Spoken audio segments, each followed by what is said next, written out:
All right. Hello, everyone, and thank you for joining Impact at CIIS and the PCC Forum for our third and last collaborative event for this semester. We're honored to have futurist Benjamin J. Butler joining us this evening for an explorative dialogue on our future and human evolution. For those of you who are unfamiliar with the PCC Forum is a transdisciplinary lecture series led by the students at the Philosophy, Cosmology, and Consciousness program here at the California Institute of Integral Studies. The forum encourages contributions from all the programs while giving priority to the PCC Masters and PhD students to share and refine their research with the community. The forum also hosts presentations by faculty members, alumni, as well as thinkers, artists, and other creatives outside of the Institute. As an interdisciplinary program, the PCC Forum is excited to be collaborating with Impact at CIIS. And for those who are unfamiliar with Impact at CIIS is a student group that offers CIIS students with support on impact-oriented projects while creating a space that nourishes integral leadership and creativity in order to build and sustain a community that thrives on transdisciplinary change-making. Impact's three pillars are salon gatherings, speaker series, and workshop events. Their vision is to have a student-led incubator that provides sustained support and funding to students who are utilizing an entrepreneurial toolkit to facilitate and nurture the integral paradigm shift. We are recording this event so that it will be available for the wider community and for those who are unable to join us today. This is going to be an open dialogue, so feel free to unmute yourselves whenever you have a question, comment, or want to share any insights. So I'm going to give us over to Somya to introduce Benjamin. Thanks, Aya. So Benjamin J. Butler is an international futurist, strategist, and philosopher based out of Asia. He left London 20 years ago and has been on the road ever since, accumulating a unique international perspective to advise leaders on where the world might be heading, known for making many prescient forecasts of trends in financial markets, technology, geopolitics, and culture. Benjamin has been a trusted sounding board and advisor on the future for many leaders, coaching them on the important skills and mindset to navigate uncertainty from creativity and imagination to crystallizing purpose and inspiring passion. He draws much inspiration from Zen and Eastern philosophy. He sits on various boards in the capacity of a future thinker and leadership guide, including the Global Future Council on Quantum Computing at the World Economic Forum, futurist at Horasis Global Futurist Board of the Lifeboat Foundation, the European Institute of Exponential Technologies and Desirable Futures, and the International Advisory Board of Athena School of Management. One of Benjamin's greatest passions has been the pursuit of the holy grail of creativity and the quest for self-realization. Whilst investing in Silicon Valley, he spent a number of years traveling around the world, meeting visionaries, entrepreneurs, creatives, martial artists, and even Zen masters and Himalayan oracles, with the goal of discerning states of mind that lead to insight. Benjamin has been learning and practicing Zen for 20 years and reads and writes Japanese. He believes that the harnessing of collective intelligence could result in another renaissance. So Benjamin, I met you last year at PayPal Innovation Lab's Future Explorers Conference in Singapore, and I was absolutely taken away by your presentation. It was just so unique to have someone talk about the intersection of spirituality and economics in a country that I perceive to be still within a materially reductionist paradigm. So really excited to dive deeper into this intersection tonight.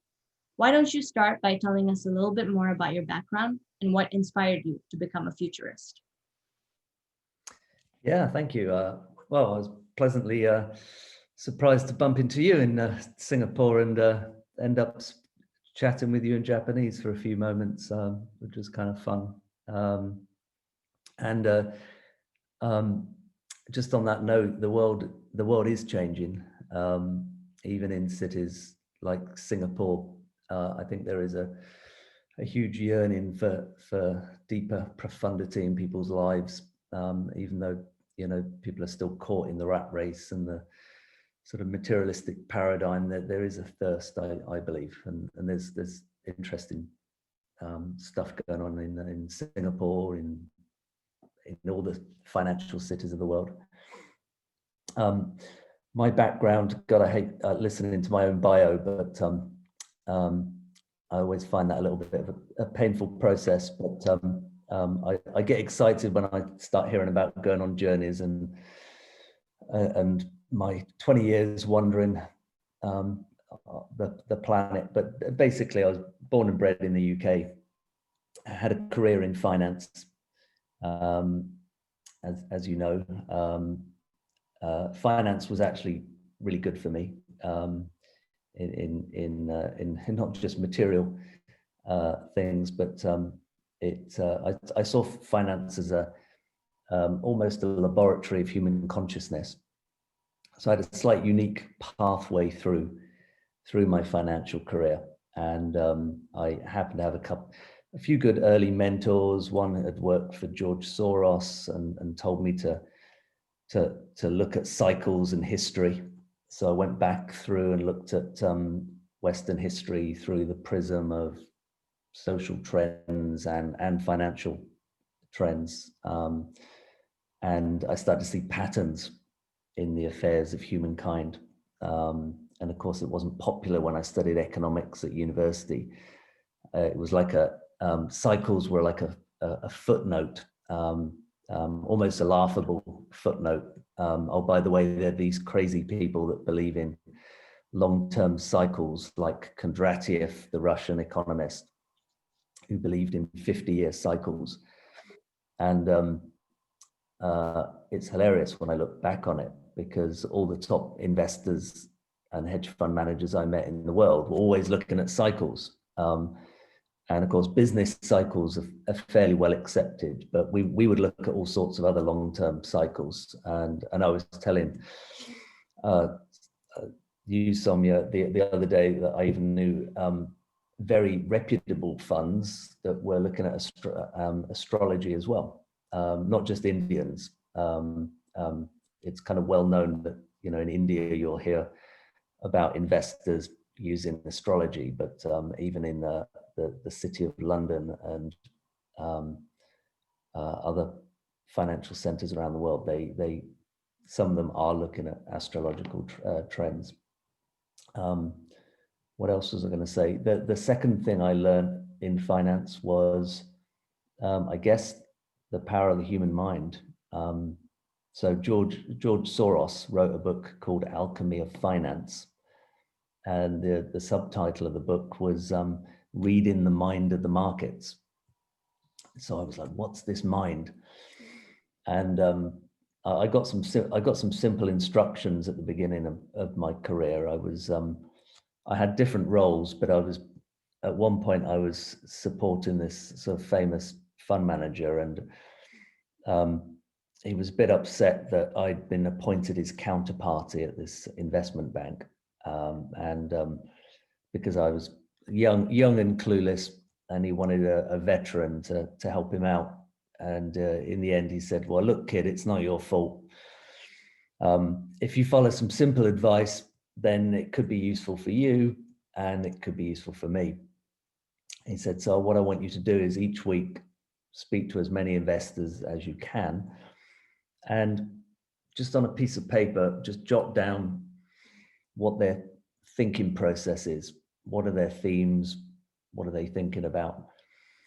And listen as much as you can, and speak to as wide an array of people as you can." And so I would constantly be taking notes and really trying to tap into the consciousness of what people were thinking.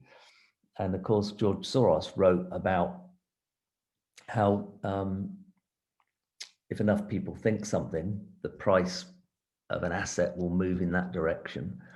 And then if the price changes, it will actually affect reality itself. And he called it reflexivity. And when his book came out, of course, I believe many of the reputable newspapers and Economist magazine and everyone, they all kind of lambasted Soros for writing this book, because they said, look, Mr. Soros, we know you want to leave your legacy as some philosopher, but you know, you're just a fund manager, an investor. We wish you'd just tell us how to make money.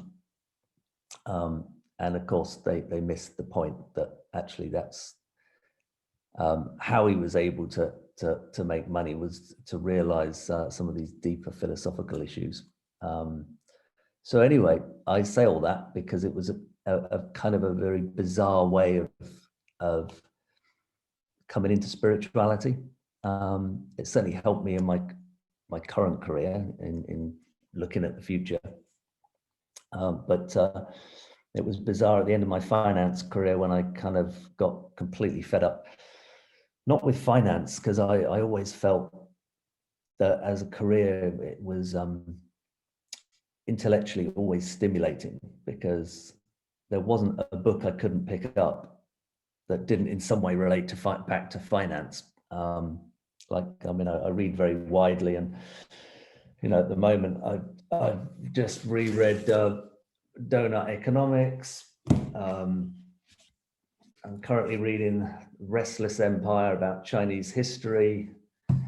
I'm reading Melissa's Octopus and Other Unsuitable Pets. That's for my daughter. She's 5. But apart from the last one, pretty much every book I could read could relate to finance in some way, because I felt like I was just trying to always pursue truth. What are the trends? What's happening in the world? But there was something missing, and I got really depressed. Really went into sort of depression. Started drinking too much, anesthetizing. Didn't know what the hell was wrong with me, and I realized that I wasn't really fully following my soul's work, and that I needed a deeper purpose.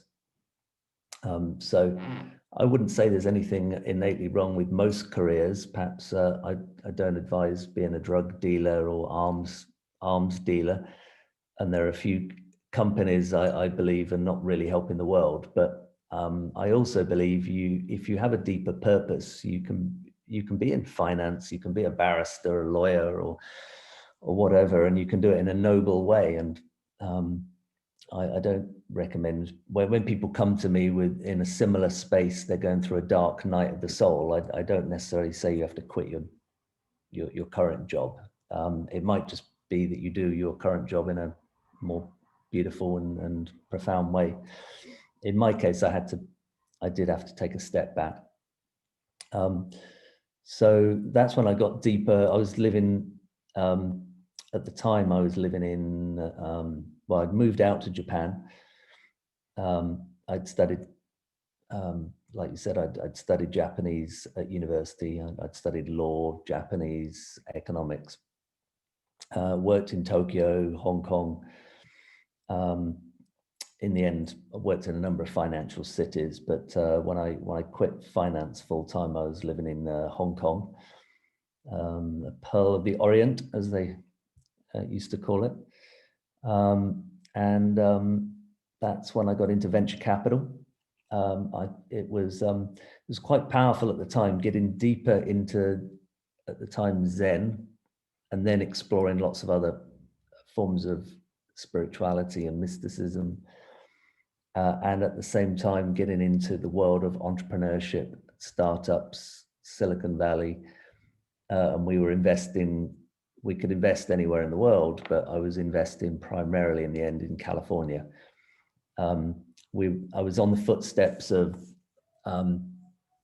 obviously in Hong Kong, we could have invested in China, but at the time, the corporate governance was a bit of a challenge. I didn't speak the language fluently, and in the post the GFC crash, there was a lot going on in California and LA as well. We were quite early in identifying that LA was going to become another technology hub, not just be well known for Hollywood, etc., etc. So yeah, Silicon Beach was a place we were looking at. I remember telling an investor to buy blocks and blocks of Venice, but although he had the capacity to do so at the time, he didn't take me up on my offer. So yeah, after venture capital, I did a few things, and then eventually I became what I call myself today, a futurist. So that was a little bit of a long-winded way, but I can tell you what a futurist is, kind of. Yes, please do. We want to know, what is a futurist?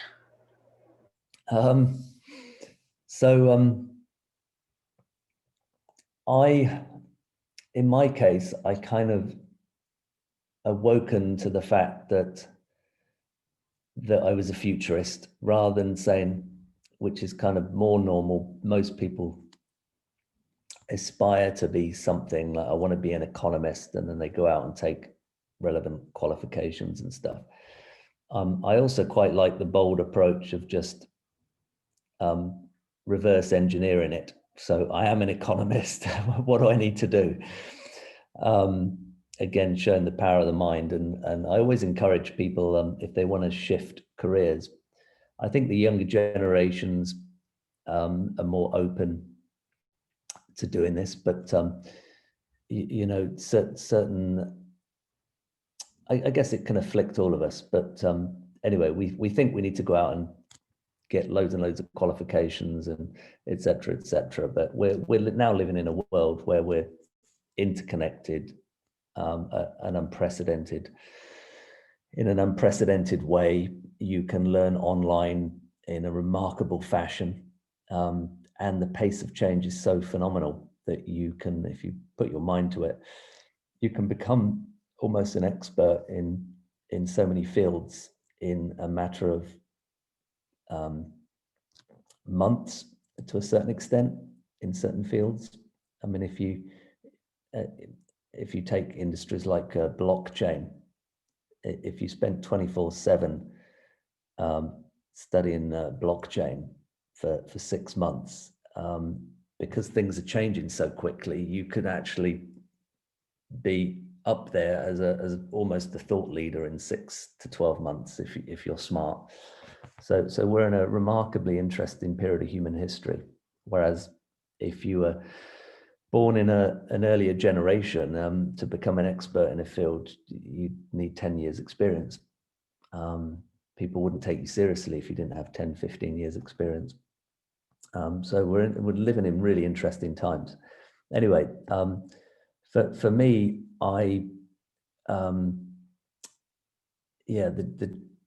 the genesis of me becoming a futurist was kind of funny, but I'll skip that for the moment. But what is a futurist?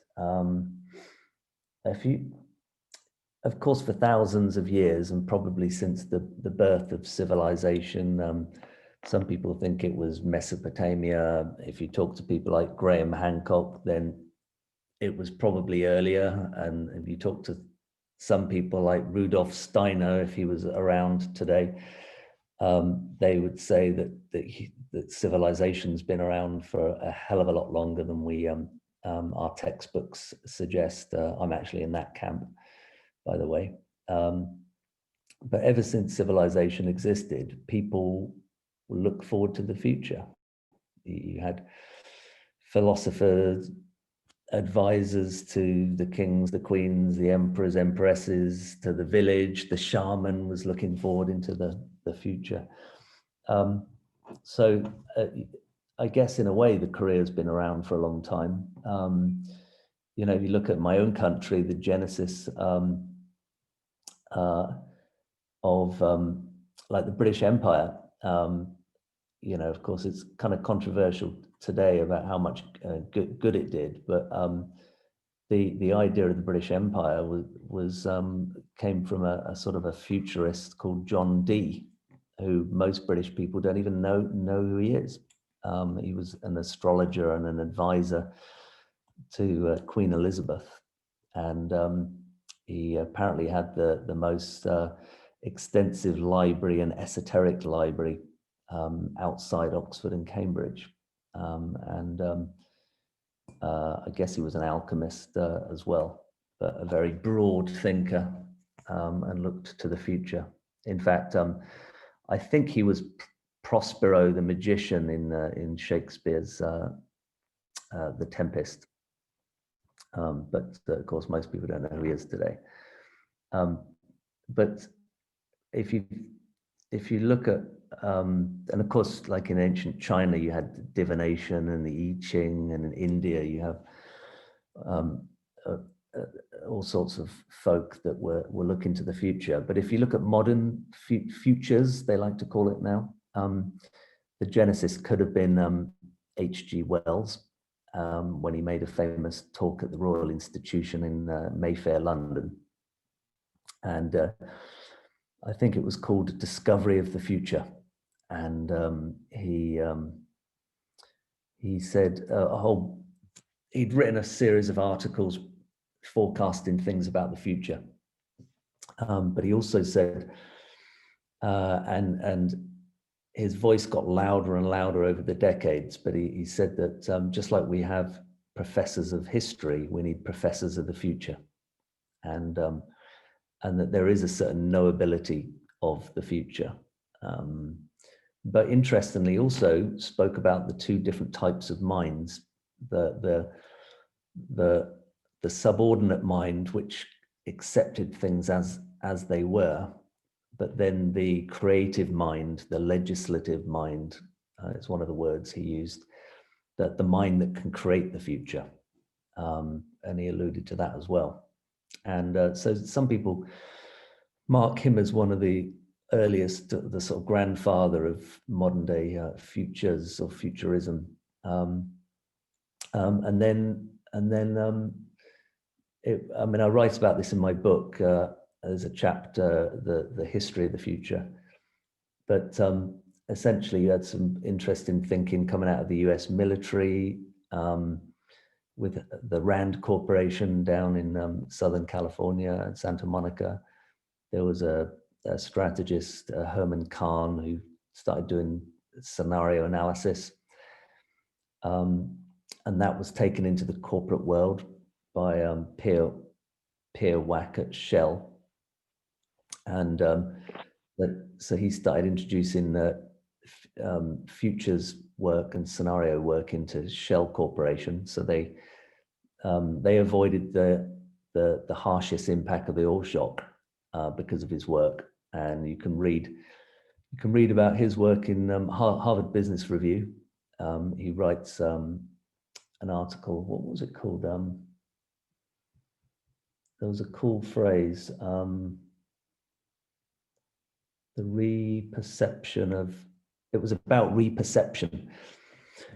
And anyway, I mean, the field developed, I think it came out of a marriage between science fiction, military strategy, and then this sort of transdisciplinary body of knowledge called futures was born. And it went from future to futures, interestingly. So a lot of the people in the military, and I probably had this inclination in my finance career, they would talk about the future. And then as the field got developed and a program was set up at Hawaii, the university there, Clear Lake, Houston in the US, and then some programs in Europe. And of course, you had bodies like the Club of Rome appeared, which were really important for the ecological movement. All these bodies started to appear, and then they started, I think partly because of the Europeans, but they started talking about futures instead of the future. And so it became futures studies. So there's the World Futures Studies Society or Federation, which came out of Paris. And so the notion of futures was that there, instead of one voice dominating or colonizing the future is something that we can co-create, co-imagine. And yes, we might be moving in one direction. There's lots of tools and methodologies in the study of futures, but there's a futures cone. So if you imagine a cone, and in the middle of the cone is the most probable future, you have concentric circles, and so you have what they call probable, possible, and preferable futures. And there's a few others. And so a job of a futurist is to consider these different possibilities and hopefully champion a preferable or a desirable future. So that was my long-winded way of talking a little bit about what a futurist is. But for me personally, I'm quite, I guess, inspired to just help people open their mind to what's possible. And I sometimes get dragged back into the prediction space, which you know, I have a few tools and techniques, and some of them come from Zen, which help me on occasion to successfully forecast the future. But you know, that's also a bit of a dangerous trade. I also prefer to operate in this other space as well, which is more open. So I don't know if that answers the question, or you have a follow-up. Yeah, it totally does, and I would be, you know, curious to know, like, how do you see the future? Like, is it from your lens and all the analysis that you do? What is your take on the near future and the far future? Well, that's a tricky question. Of course, things depend on time frames and all sorts, but we are we're going through a massive transition at the moment, and it's, yeah, I mean, we're right in the middle of it, and it's fascinating that there's a complete array of people that looked at the future, and we all saw 2020 as a massive turning point long before COVID came on the scene. Of course, we knew after the GFC, the great financial crisis of 08, 09, well, really it was 06 to 09. I think the media like to talk about 08, 09, but because most people missed, most of the journalists and most of the economists missed the beginning, but it was fairly obvious in 2006 the whole system was cratering as the US housing market collapsed, and you had all these toxic mortgage-backed securities and stuff. Anyway, all these financial shenanigans. So the world economy was like a wounded duck back in those years, and we were basically living on borrowed time. And of course, you had the 2012, where a number of the world's religions and civilizations that had a very high rate of accuracy at looking at certain shifts in trends and things, saying that 2012 was going to be a turning point. And the late futurist Barbara Marx Hubbard really celebrated 2012 as the birth of a new civilization. But of course, for a new civilization to emerge, the old has to break down. The old world has to disappear. So lots of people like using the word the new earth. I guess Eckhart Tolle wrote his book The New Earth, which is kind of inspiring. But the old earth has to break down, and so that's what we're seeing at the moment. The driving forces are, the two big ones possibly are the ecological crisis, and secondly social cohesion in the Western world. Maybe you could add to that technology, and fourthly maybe the emergence of China and Asia. But the world's been really shaken up. But so when people say to me, are you positive or negative? I say, well, it depends what you're looking at.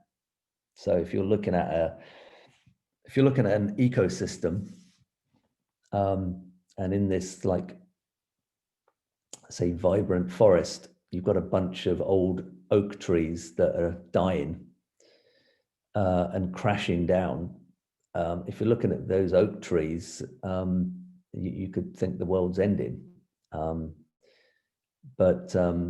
So you could mourn the dying of the oak trees, but you could also look at all the green shoots that are growing, all the saplings that couldn't grow because they were being blocked from the sunlight by these big old trees.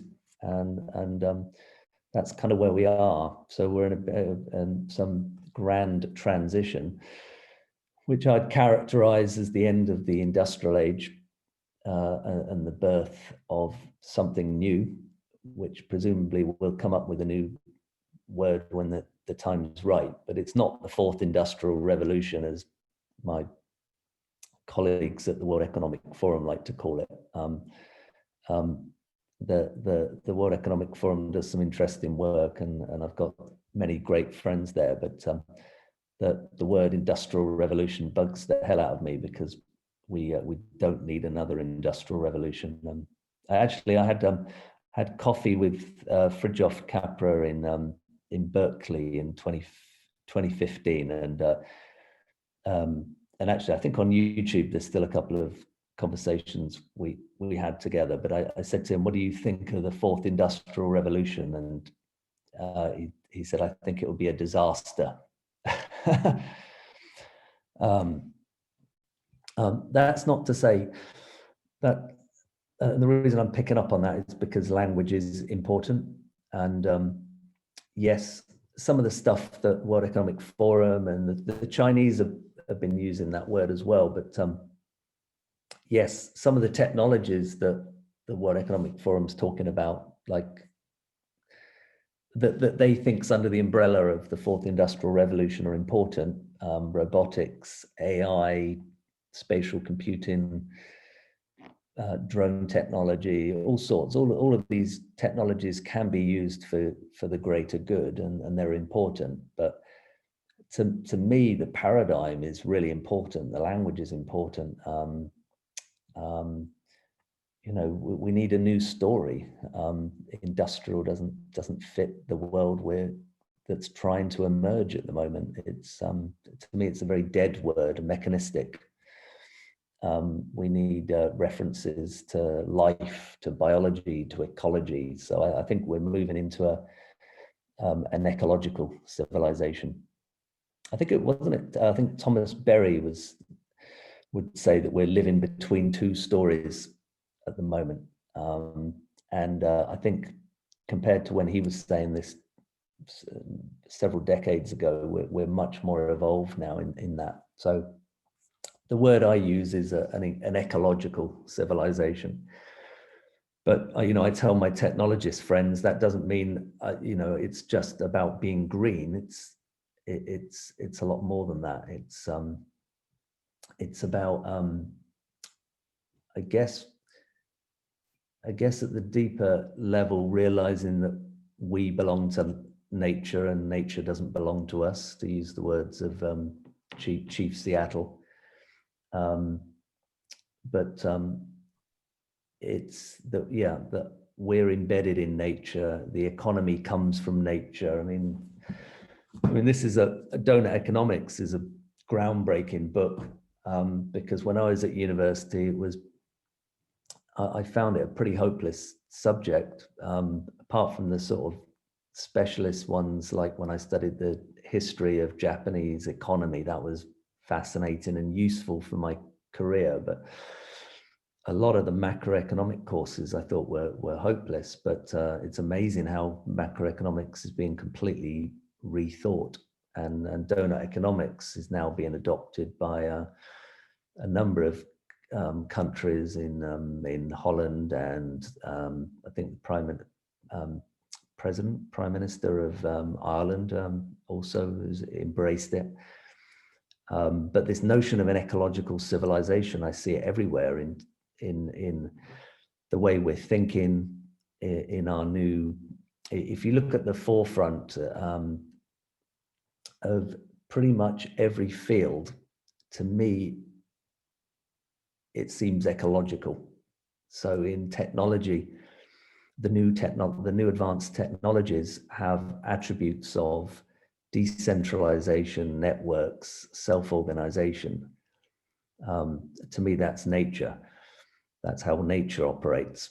If you look at the forefront of how organizations are developing, organizational development, self-organizing systems, again, are at the forefront. You've got holocracy. You've got Frederick Laloux wrote a great book back in 2014 about called Reinventing Organizations. And again, he said in fact, the introduction is written by Ken Wilber. And he says that just like there are levels of consciousness for human beings, organizations have levels of consciousness. And so a lot of organizations were trying to move from orange to green, which is kind of the meritocratic type of companies like an investment bank, to a green company, green using his levels of consciousness, that is, not green as in environmental.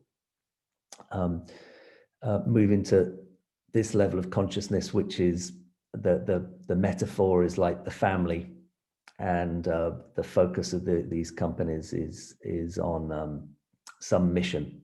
So if you look around at a lot of the companies in America today at the cutting edge, many of them are moving towards green.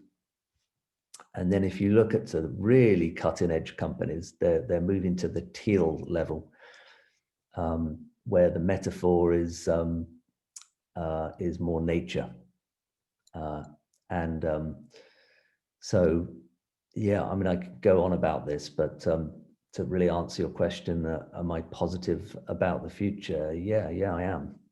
But we're experiencing both the amazingness of going into this new world and this living at this moment as significant as the Renaissance, probably a lot more significant. Probably that there have been a couple of phase shifts in the history of humanity, without looking at the history of our planetary history. But if you look at the history of humanity, the first could be the shift.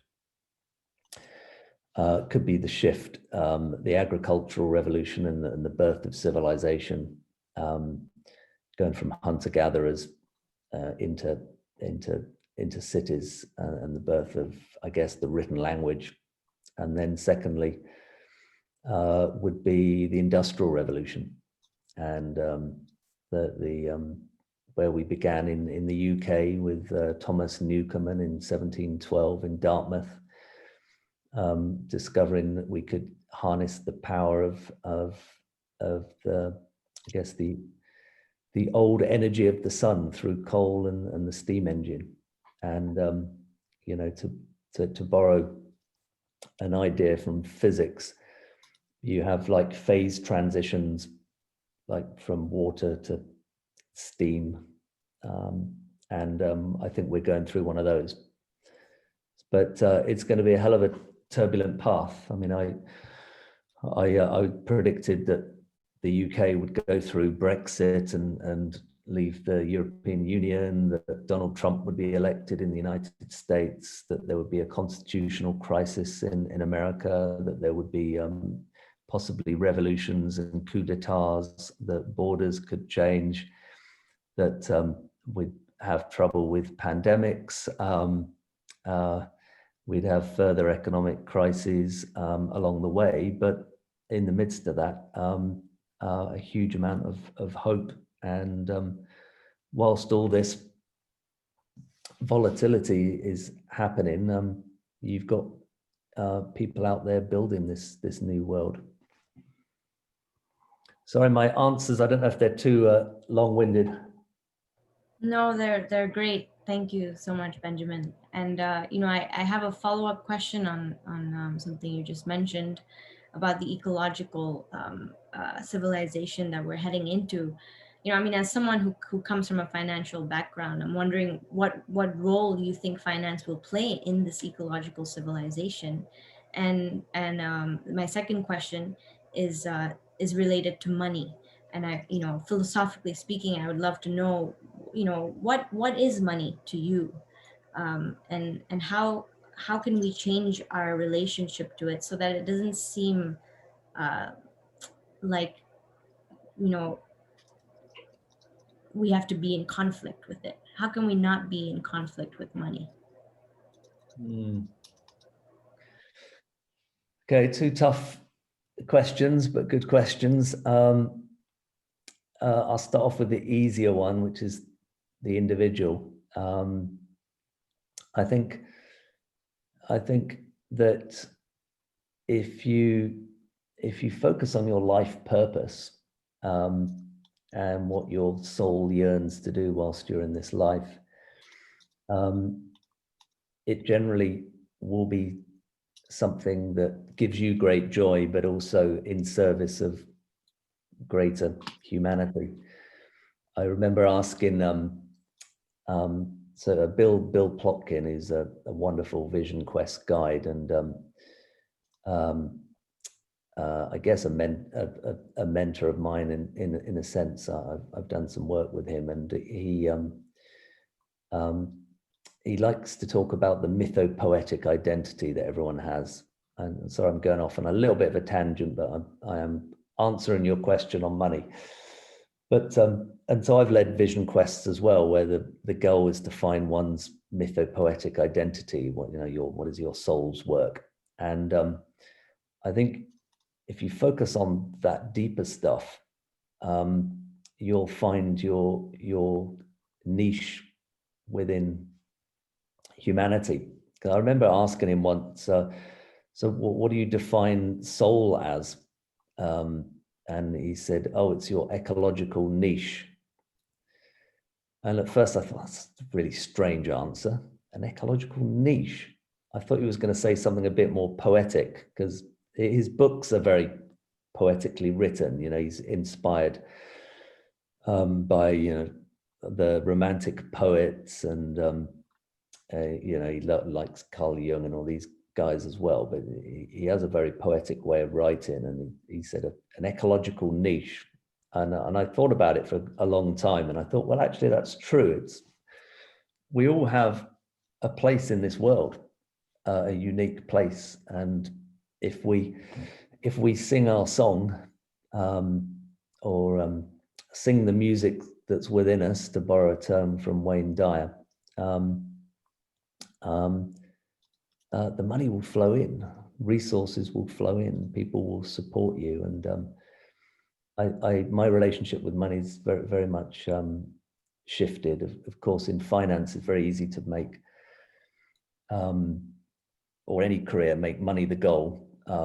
Thankfully, it didn't corrupt me too much in the day, because I was so fascinated by what was going on in the world, that I was really inspired by my job. But now I'm focused more on my mission, and I think you just see. I know it's very new agey to say it, but I'm going to say it anyway. See the money as an energy, or just a resource, and it doesn't have to corrupt your mind.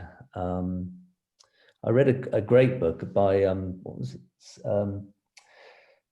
I've forgotten his name, and I know him, Sujith, and I've forgotten his surname, but he wrote a book, something like the 7 mystical laws of abundance, and it's an amazing book, because it goes back through Vedas and sutras and stuff from India, and talks about one's relationship with money. And again, he talks about if you find your life purpose, the abundance will flow in.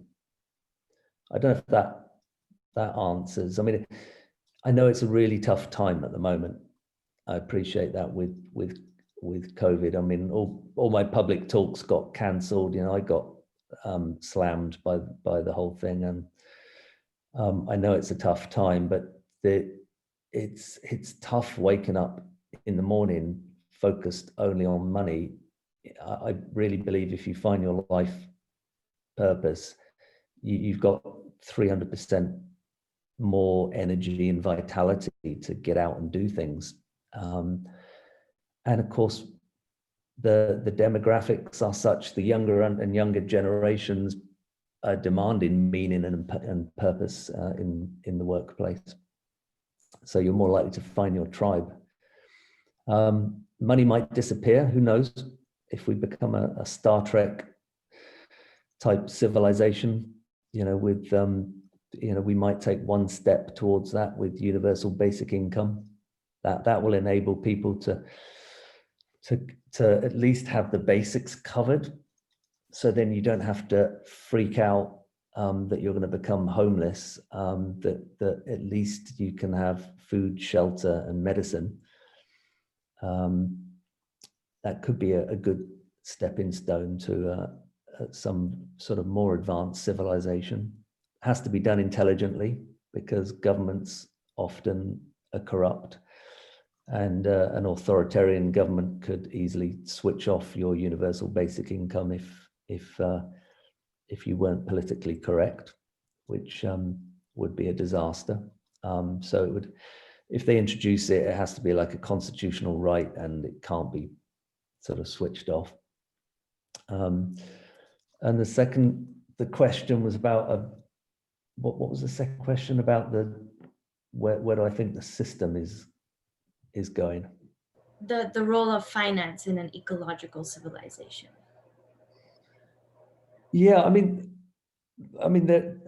think finance is going kind of green already, and the business world is moving to a multi-stakeholder approach. So I think for the time being, finance can move in the right, in a better direction.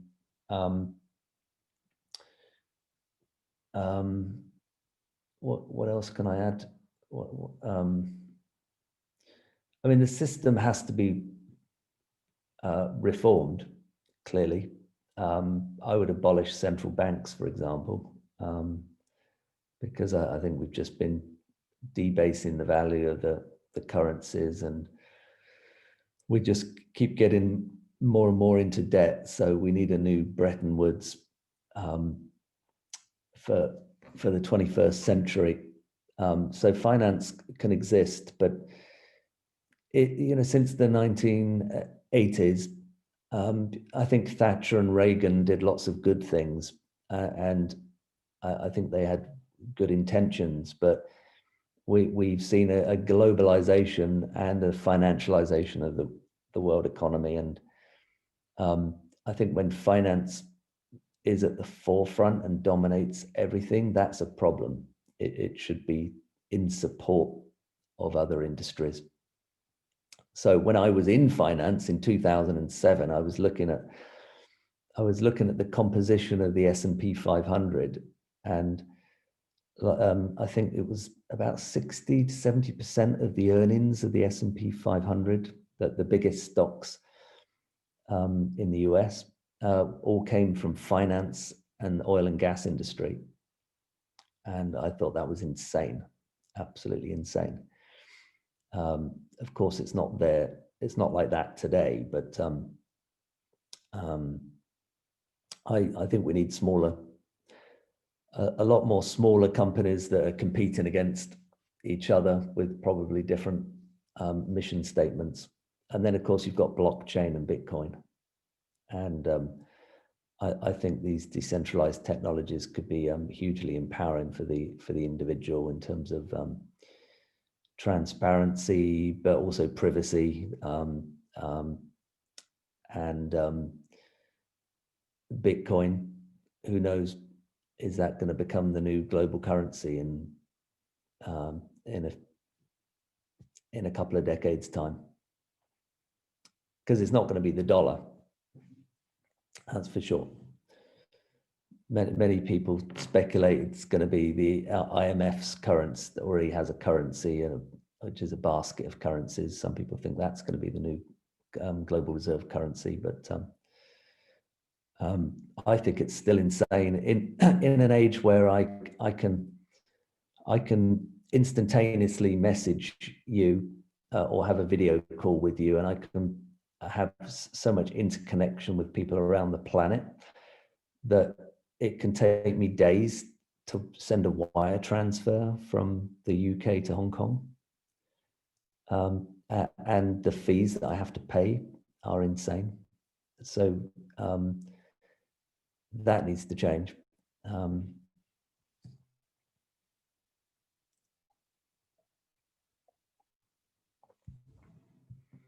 I don't know if that answers it. It's a very, very broad topic. I mean, we could spend the hour and a half just talking about finance, and that might not be useful for people at CIIS.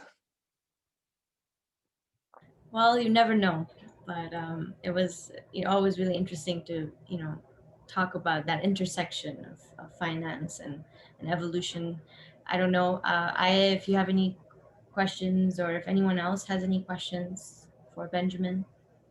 Yeah, I had a question. I'm going to go back a little bit to what you were saying earlier. You talked about the things are changing. There is a death happening that needs to happen so that you can have that rebirth, and this emergence of the Asian countries. And I was curious to see what you think of what countries are going to make it, or what countries are going to have just drastic changes, or is it going to be more global? Is there even going to be countries anymore? Yeah, good point. I mean, in the chapter in my book about the future of geography, it starts off, it's a dialogue, the book, but it starts off talking about, okay, well, if you were to apply a normal framework of a competitive framework of geopolitics, which countries are going to do well and which won't. And of course, I do believe China's on the ascendance. I've had front row seats since China joined the WTO back in 2001 and 2. Their momentum has slowed, of course, and you've got this sort of geopolitical friction now between the US and China. But I think we could talk a lot about that. But I think the West made a lot of mistakes in its relations with China. But China's rise is irrevocable now. It's been the sleeping dragon, and it's awoken, and they have very long-term thinking.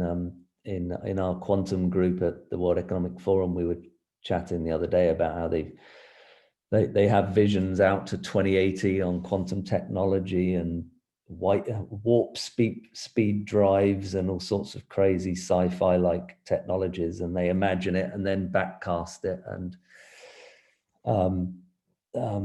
they've made it seems like they've made the leap in terms of technology to I don't know what the word is, but I guess some people would characterize China's growth up until, let's say, 2010 as sort of copying technologies from the West, but they're definitely not there now. They're trying to be at the forefront of a lot of the new technologies, AI and quantum, etc. I think it's interesting. So Asia's clearly, for the last, actually, Shashi Tharoor, who I'm interviewing in a couple of weeks' time, who was a candidate to be Secretary General of the UN, is an amazing thinker and writer. I think it was him that said, no, it wasn't actually, I'm totally misquoting, I think it was Kishore Mahbubani. It was a senior diplomat in Singapore and a great geopolitical thinker. I was on a panel with him the other day, and he said, look, out of the last 2,000 years, Asia's been the sort of dominant economy in the world for all but a couple of hundred years, and we're moving back to that norm. And so that means India, but of course India's on the right trajectory, but needs some things need to happen. But I like to see India as not just strong in terms of its economic potential, but in terms of like being a spiritual superpower. And what can India add to the global conversation about the future of humanity? And I think China can add there as well. We always think of China in terms of economy and technology, but if we're co-creating this new civilization, then what's the new paradigm? And I think being a student of Zen for half my life, that's where Zen originally came from. Of course, people would say it originally came from Buddhism and obviously out of India and Nepal, but Zen is sort of an innovation of the esoteric arm of Buddhism, and that permeates Chinese philosophy and definitely Japanese and Korean philosophy. But I'm trying to go back to your original question. I could pinpoint countries that I think will do well, countries that are struggling. I think the Korean Peninsula is fascinating. Korean people are incredibly creative, very spiritually minded, actually. But they've kind of adopted this very industrious Confucian thinking in recent years, but they also have this very creative dimension. And I think when Korea gets reunified, they're going to be an amazing country. Australasia. If Europe, I mean, here's a kind of out of the box scenario, but if Europe doesn't get its act together and ever implodes, then you'll see mass migration from Europe to Australasia, like Australia and New Zealand. And I think the biggest dangers in the West is there's great thinking. The dangers are political. And when people have said to me, do you believe there's going to be a third world war or a fourth world war? Because the Cold War, some people would characterize as World War III. In the last 10 years, I've been saying no. Of course, there's a possibility of a world war, but what I think is more likely is civil war in the West. And you've seen that in the United States, where you've got very much a clash of cultures within the West, two different stories, and unfortunately a media in between that doesn't try and bring people together. They just create more division and friction. And so instead of bringing people to the table in dialogue, it's just getting worse and worse. And so that you can't even, bring a Democrat and a Republican together in many cases in the States, which is very sad. If you read the book, The Great Turning, I don't know if you're aware of that book. So Joanna Macy talks about the Great Turning a lot, who I've also met, wonderful human being. I think she was involved in CIIS at one point. Yeah, she was, and Sean Kelly actually teaches The Great Turning every spring. I think I is taking that class next semester, and I did, and Abir already did. I think Matt Teresita. I took it with Joanna Macy. She used to teach. She was a core faculty for quite a few years, I'd say. Oh, wonderful! Yeah, amazing. Yeah, of course, she was a Buddhist scholar and looks at these big issues. And if you read David Corton's book, The Great Turning, there's a section of his book which it's incredibly long, and it's a list of phrases that all Americans agree upon, regardless of political affiliation. And when you read that, it's like, oh my God, there's so much that Americans can get together on. And I think, sorry to bash the media, but I think, of course, the political parties have been, both parties have been terrible at not bringing people together. And looking at the future of the nation state, etc., it's amazing witnessing what's going on in the West from Asia, because people are even thinking, do we even want democracy in some countries like China, if that's what happens?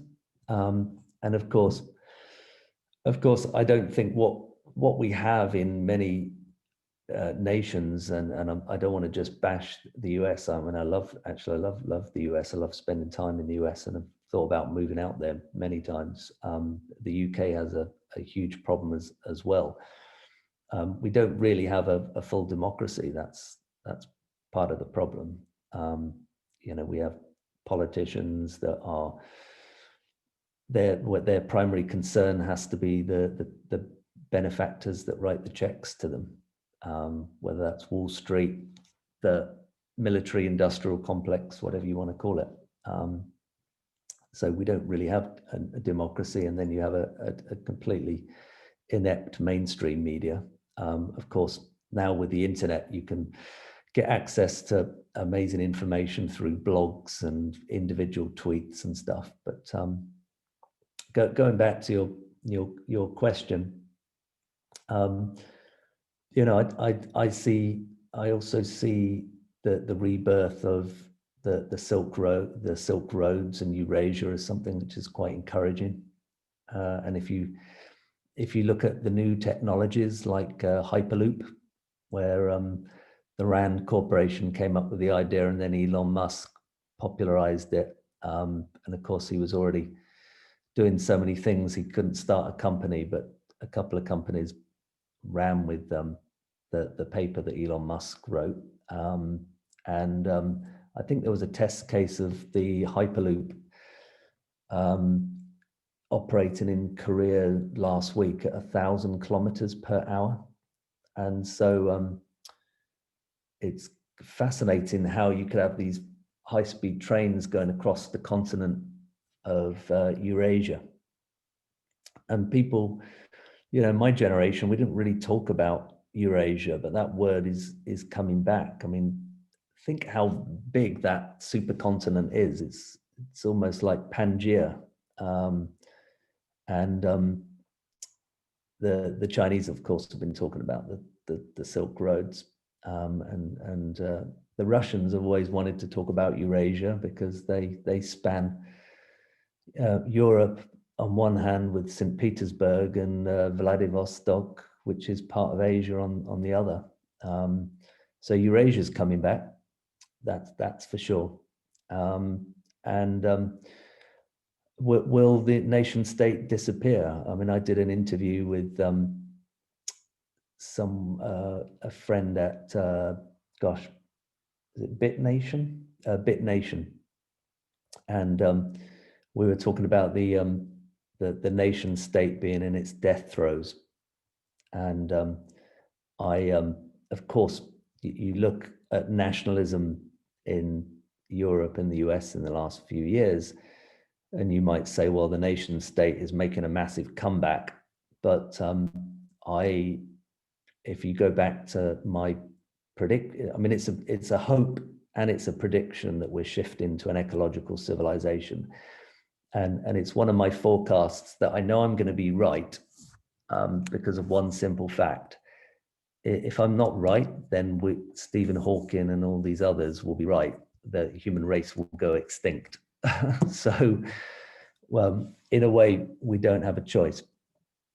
We are moving that way, which means our governance is going to become more, hopefully, but probably more decentralized and self-organized, which means cities and even villages are going to become more and more influential, and power is going to come down. And of course, bodies like the UN maybe could get stronger in terms of their ability to coordinate. I'm not sure about this idea of a one world government, and I'm really not sure about the United Nations sort of running the planet. I just don't believe in command and control. It didn't work in USSR. They say it's working in China at the moment, but I don't know. I ultimately think we have to shift to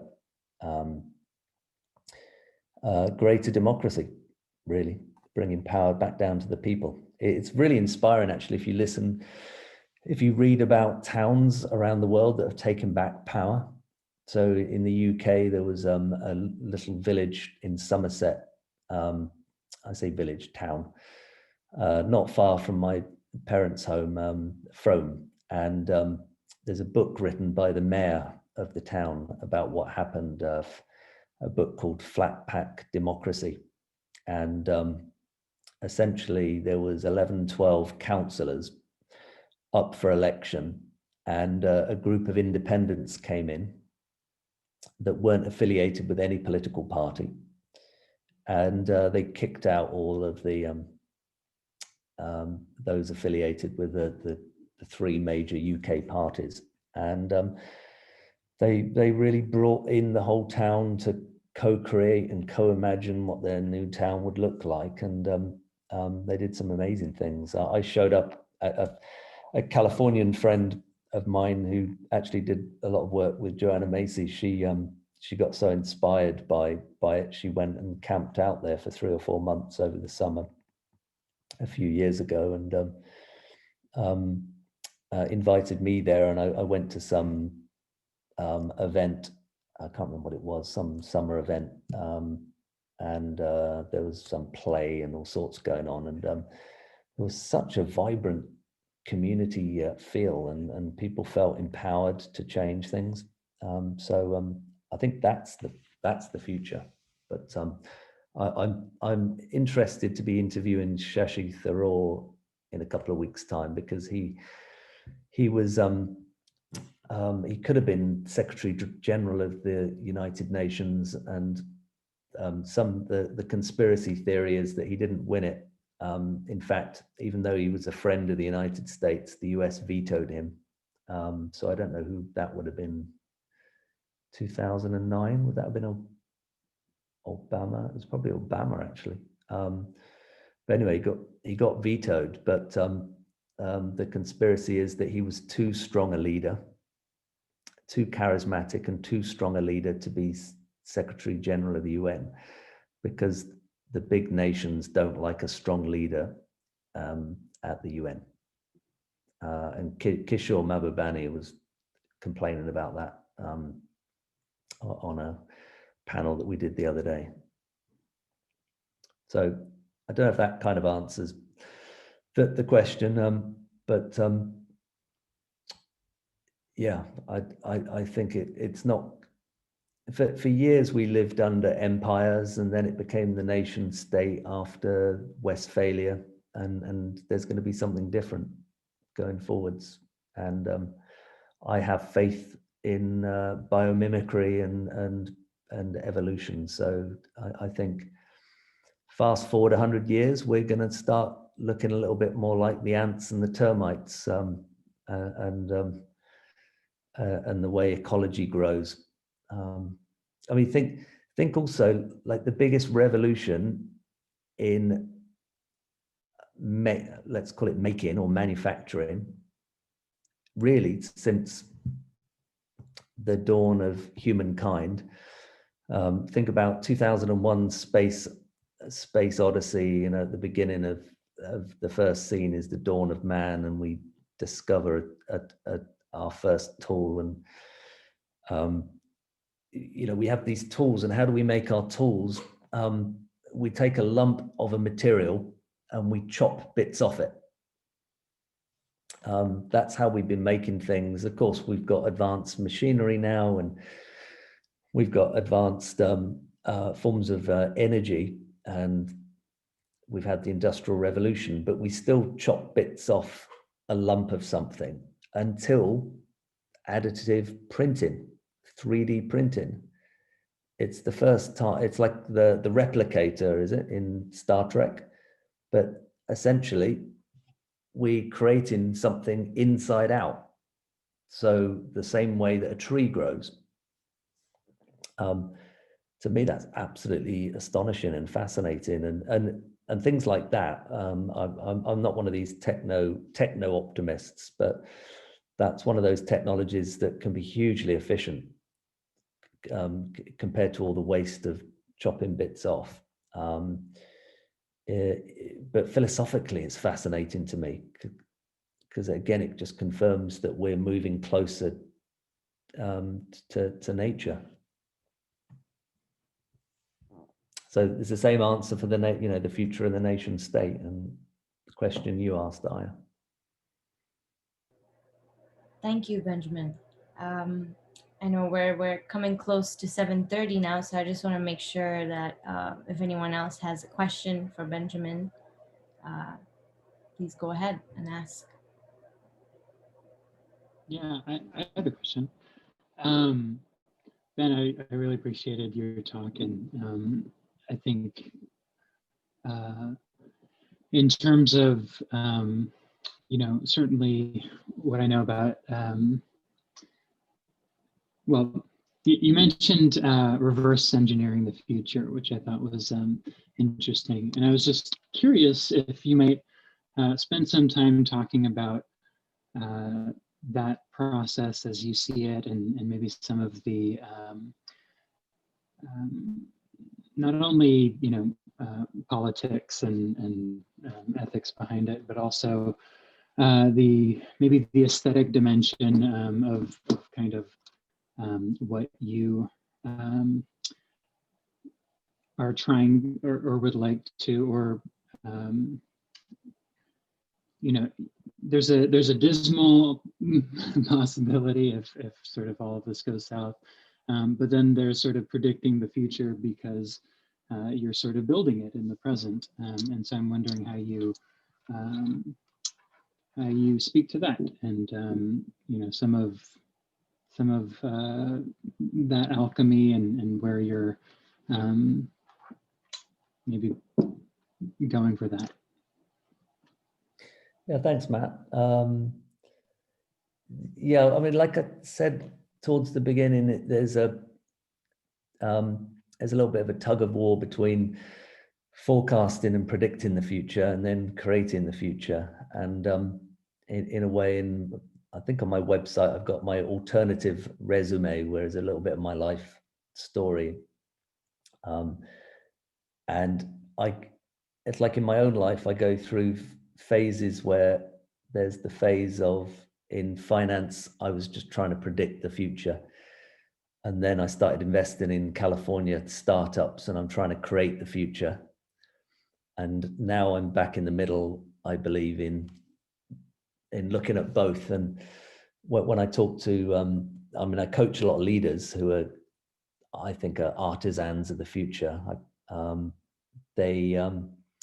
talk about surfing, and I'm not a surfer, actually.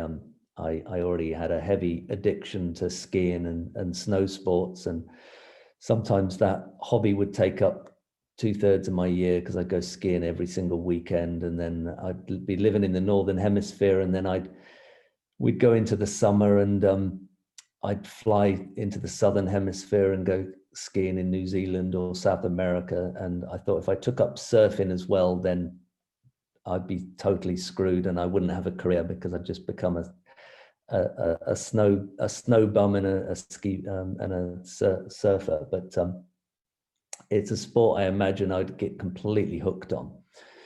But when I look at the future, I kind of look at surfing as an interesting metaphor, in that so there are these waves that are coming in, like mega trends, and it's very, very beneficial to understand that topography of the ocean. However, you can surf these waves in beautiful ways, and you have complete free will to manifest within those trends. Can you change the trend? Well, you can probably even do that as well. You know, I believe we're all, to use your word, I believe we're all alchemists. And in fact, in the first chapter of my book, I talk about how there was a quote from Lovelock, of course, James Lovelock, who coined Gaia theory, who said in his book Rough Ride to the Future, he said that humankind is like the sorcerer's apprentice, and we've kind of meddled with the magic of the universe and essentially instigated a series of unstoppable events. And in my book, The Futurist, that there's a part which says we now need to wake up and become the true sorcerers and alchemists or wizards that we really are. And so yeah, we can do so much to create the future. And it's a topic at the moment very close to my heart, because we're kind of in a stealth mode on a project that will be announced very soon called Embassy of the Future.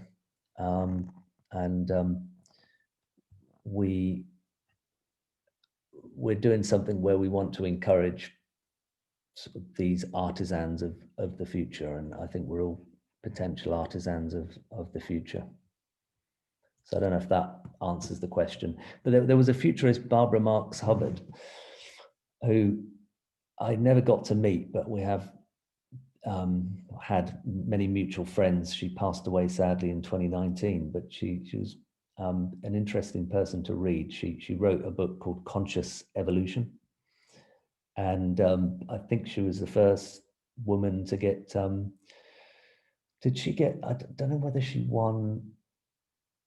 I think she was on the ticket to be vice president for the Democrat Party decades ago, and she was a futurist, and she always thought a futurist's job really was to be a messenger from the future, and in a way I believe, and as my book will talk about, that we're all futurists. We can all be emissaries of the future if we tap into our deeper level of consciousness. So and I think Rudolf Steiner, thinkers like that, would say the same thing. In a way, I was talking to a friend, a fellow futurist and mystic who's hiding up in the Pyrenees in Spain, but he said futurists are really, their job is to embody the future. And I think that's what we all need to be doing at the moment.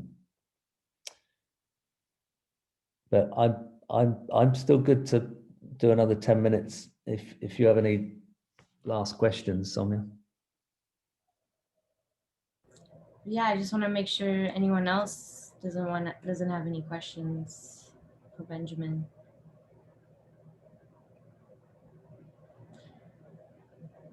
Okay. Yeah, I could ask a question. You know, it sounds like you've had a chance to meet a lot of people involved in politics and different futurists who have different approaches. It's an interesting field. It's an interesting calling, right? It's an interesting vocation to be a futurist. I was wondering if you could just talk a little bit about the few different archetypes of futurists that you come across and your sense of the varying credibility of different approaches. So for example, you mentioned you have a very intuitive approach grounded in Zen. I know that there's a lot of, hardcore data scientist type people trying to predict things as well. So what's your sense on that? The few different competing approaches, or, this field as it evolves, the dialectic that's happening there. Yeah, I mean, I think it is a broad church, and I would include, for me, I'd include science fiction writers as futurists.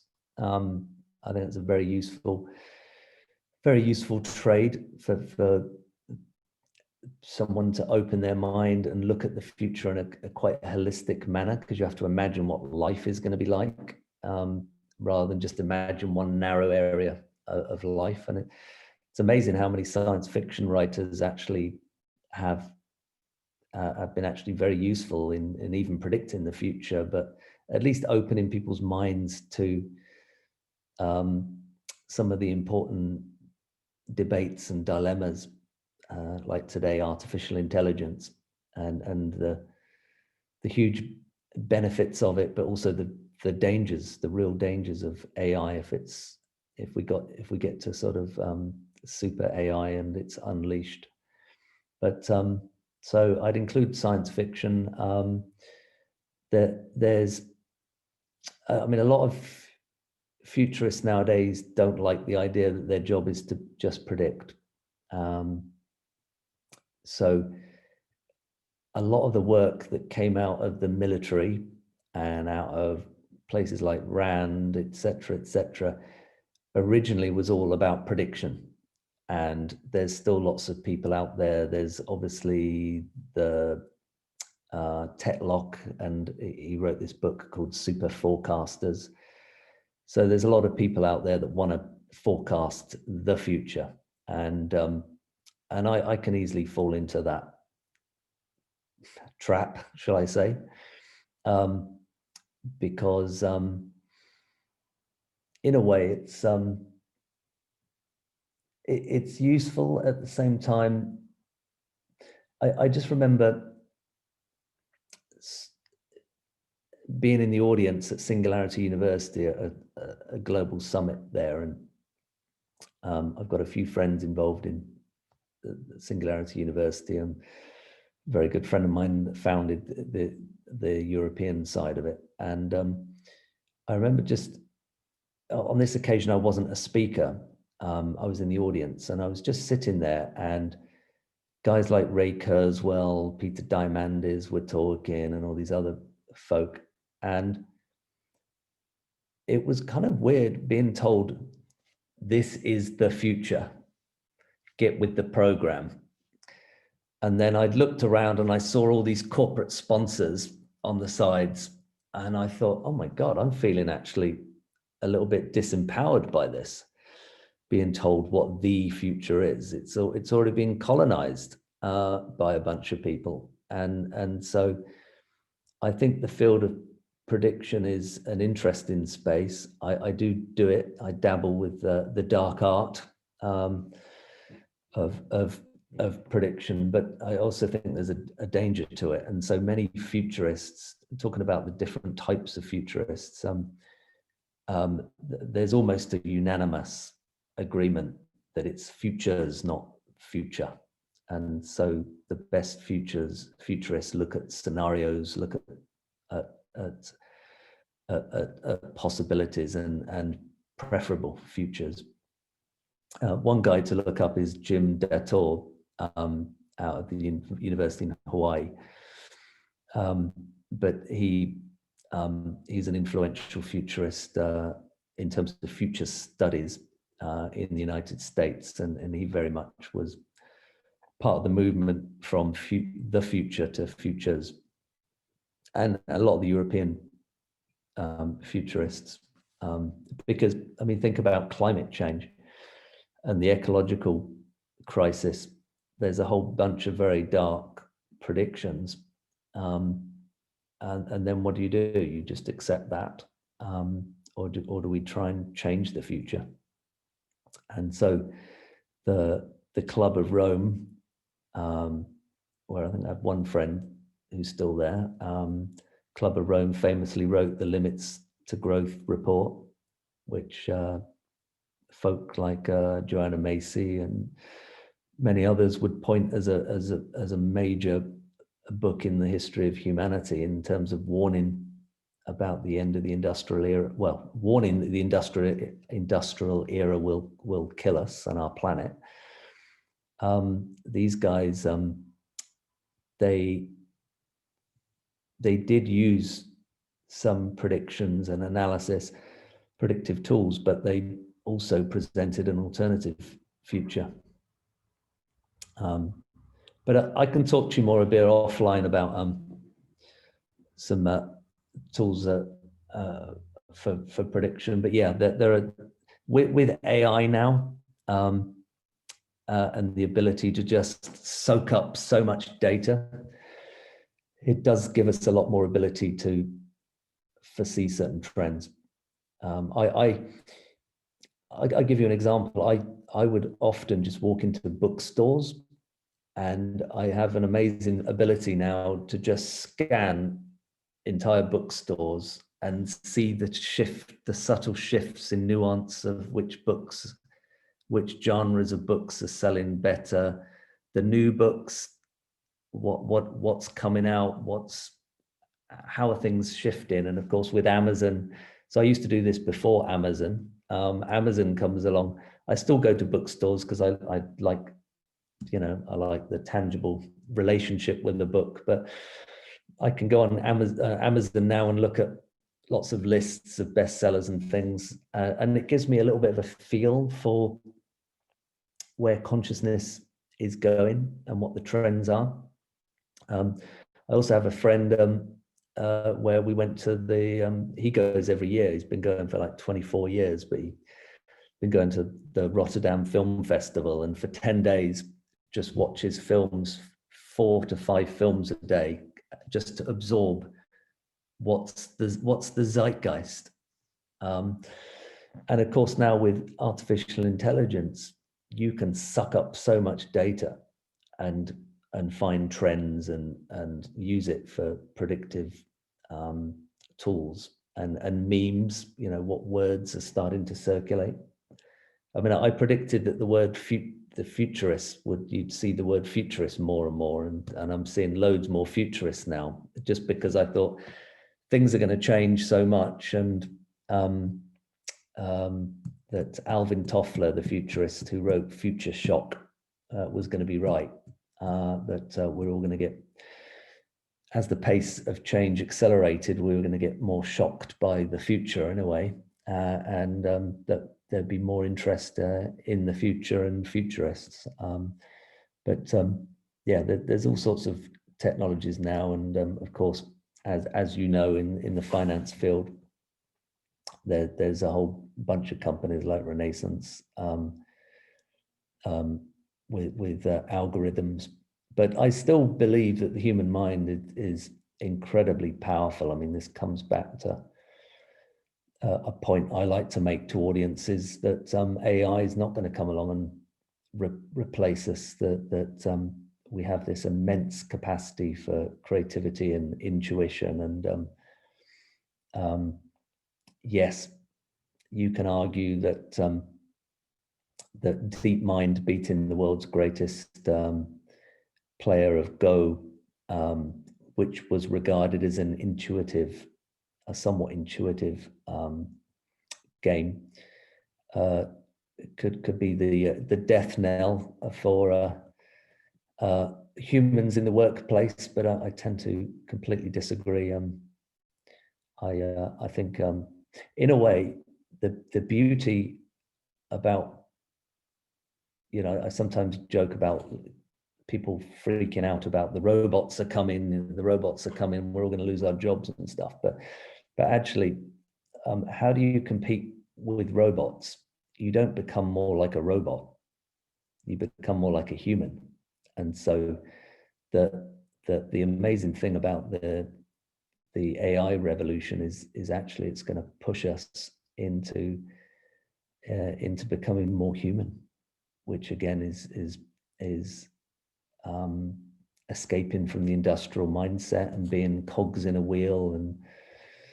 And even Pinker wrote a book. My friend actually was citing it on Facebook that I thought was kind of interesting. I was going to mention it actually. Where are we? See if I still got it on my screen. Or I've diluted. I think I've deleted it. But my friend on Facebook was, quoting something from Daniel Pink's book, A Whole New Mind: Why Right-Brainers Will Rule the Future. I'm not sure I like left brain, right brain, because I think ultimately we have to go, our intelligence comes from a deeper source than the brain. Consciousness is much bigger than the brain, but anyway, at least it's a start. But I kind of like the six, apparently talks about six, cultivating the six senses. So 1, not just function, but also design.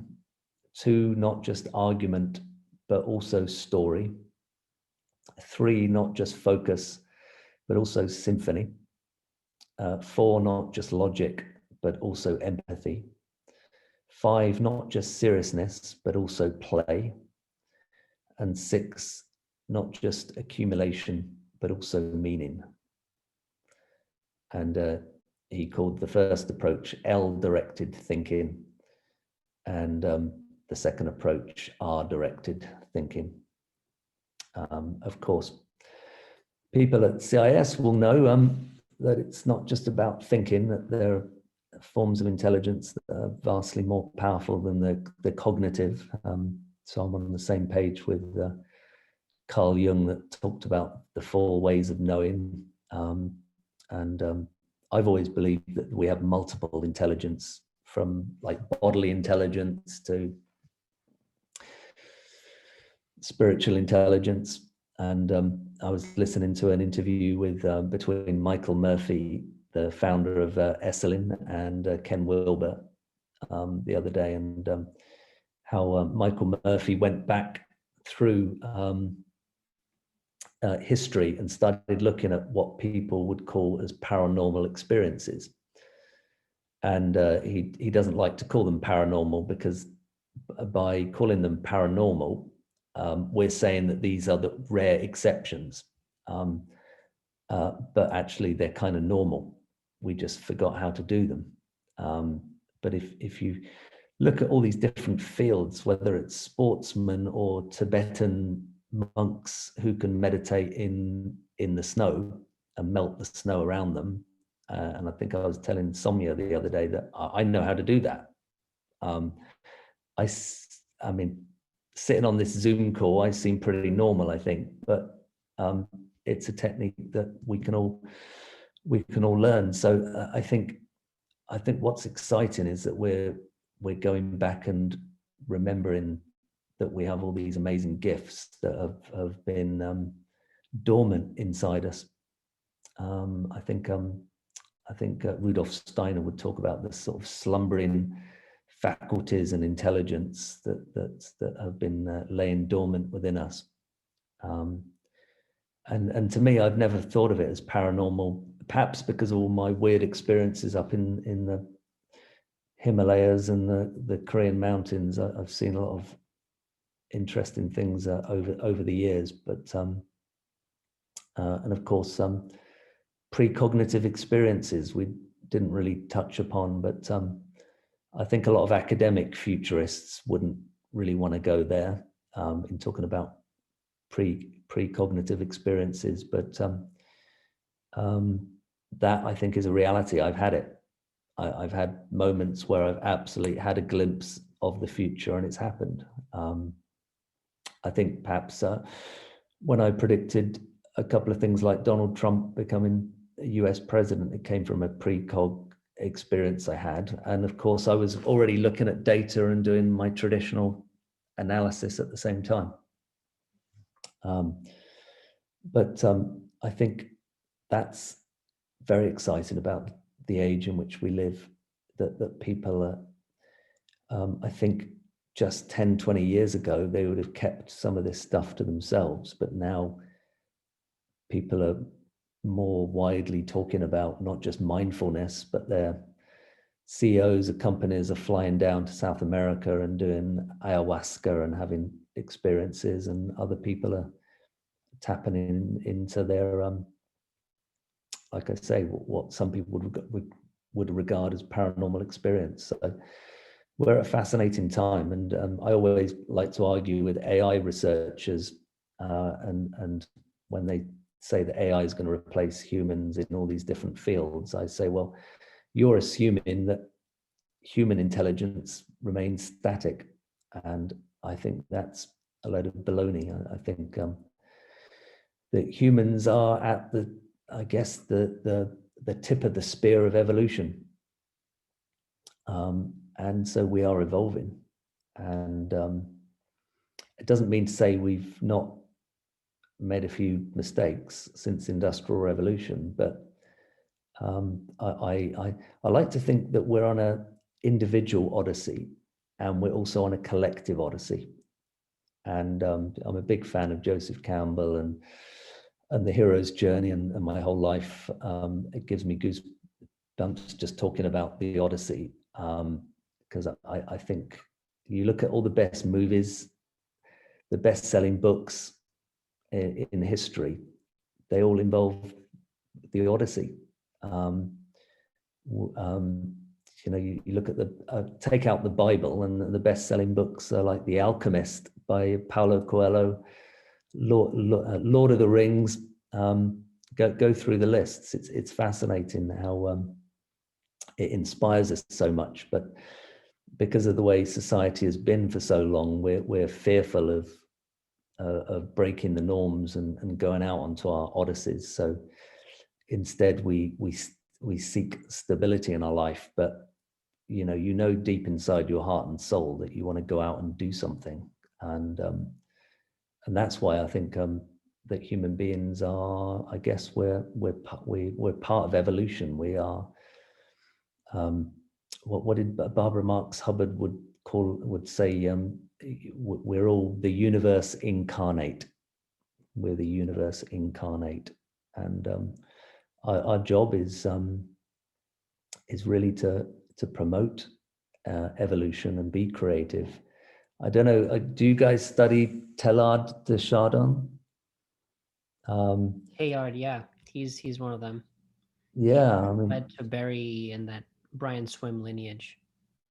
Yeah, he said, what was it? I don't have my notebook, but I was rereading The Phenomenon of Man, and he was saying that the future Christian, he could have said the future human, really needs to be someone with this sort of insatiable zeal for creation.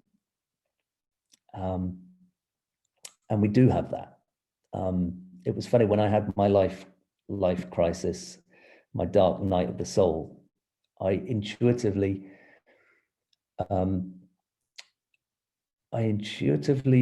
started to explore spirituality and psychology and all that stuff. But at the same time, I, like you said in the intro, I didn't go around and just meet mystics and sages and Zen masters. I also went and sought creatives, writers, painters, Hollywood actors, because I felt that my creativity had been sapped in the corporate world, and I really needed to rekindle that. So I think it's a spiritual yearning within all of us.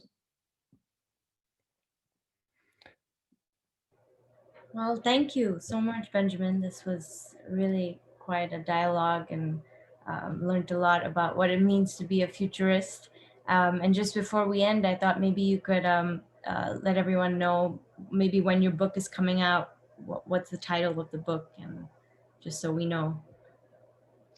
Sure, yeah, it's called The Futurist, and it's sort of part sci-fi, part real. I'm sure you'll figure out which is which, but it's a dialogue, a little bit like Sophie's World, but for the future, yeah, a dialogue between the futurist and this younger woman, and I won't say too much about the plot, but yeah, I was actually, when we arranged this call, I was hoping that we'd actually have it up on Kindle for the pre-order.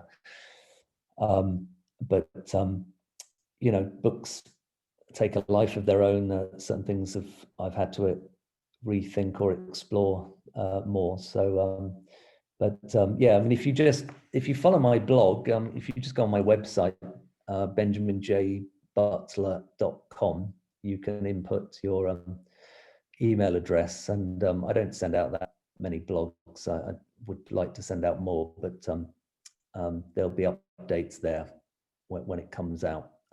Alternatively, reach out to me on social media, as they say. Yeah, thank you. I know it's almost probably 5 a.m. where you are, so thanks for, taking time out of your precious sleep to be in dialogue with us today. This was really awesome, and we hope to have you come again.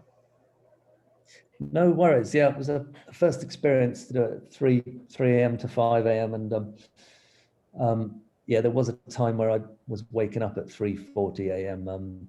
As part of my meditative practice, but alas, that's not been the case recently. So it's a little bit of a shock for the system. But I just finally say, as a pragmatic note to anyone else that listens to this, well, yes, it was a little bit of a struggle to sort of be talking at the level that I'd like to speak with you today, but there are immense benefits to cold showers and cold immersion, and for more details on that, speak to Soumya. or reach out to me. But it's funny, this call has coincided with me giving up caffeine again, and so I'm a week into not consuming caffeine, which is interesting, because if this had happened a week ago or 2 weeks ago, I would have just knocked back a few coffees, and I'd probably be in a very different space. But nonetheless, I hope the chamomile's done us okay, and we've had some useful insights. No, absolutely. Thank you so very much, and thanks to everyone who came tonight. This is really great. Have a wonderful evening. All right, thanks everyone. All right, bye-bye. Bye. Thanks a lot, Ben. Yeah, very welcome. Very welcome.